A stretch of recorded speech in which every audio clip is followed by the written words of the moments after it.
கன்னடம் தமிழ் மொழியிலிருந்து உருவானதா? இந்த சர்ச்சை வந்து இப்ப இந்தியா முழுவதும் வந்து பேசப்பட்டு வருது.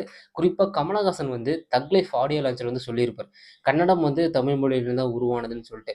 ஆக்சுவலா நான் ரிசர்ச் பண்ணி பார்த்ததுல ஏகப்பட்ட விஷயங்கள் வந்து கிடைச்சது. ஃபர்ஸ்ட் ஆஃப் ஆல் தமிழ் மொழியிலிருந்து உருவான ஒரே ஒரு மொழி வந்து மலையாளம் மட்டும் தான்.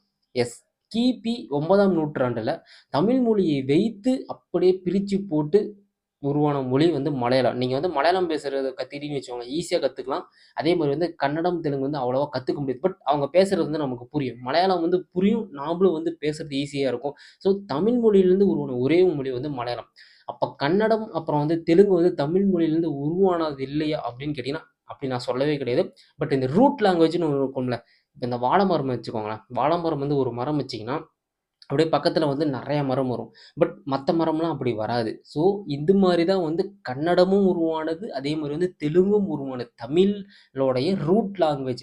ஸோ முழுமையா வந்து கன்னடமும் சரி, தெலுங்கும் சரி தமிழ் மொழியிலிருந்து உருவாகுறது கிடையாது. பட் ஒரு பெர்சன்டேஜ் வந்து தமிழ் மொழியை வைத்து தான் வந்து உருவானது. பட் தமிழ் மொழியை வைத்து வந்து இந்த சிங்களம் அது உருவானது. அப்புறம் மலேசியால பேசுற தமிழ், அதுக்கப்புறம் வந்து சிங்கப்பூர் தமிழ், கொங்கு தமிழ் இந்த மாரி ஏகப்பட்ட தமிழ்லாம் இருக்குல்ல. இது எல்லாமே வந்து தமிழ் மொழியிலிருந்து உருவானது தான். பட் மலையாளம் மட்டும் தான் முழுக்க முழுக்க தமிழ் மொழியிலிருந்து உருவானதுன்னு சொல்லிட்டு நெறைய இடத்துல வந்து கூறப்படுது. உங்களோட ஒப்பீனியன கமெண்ட் செக்ஷன்ல மறக்காம கமெண்ட் பண்ணிருங்க. ஷேர் பண்ணிருங்க நெறைய பேத்துக்கு.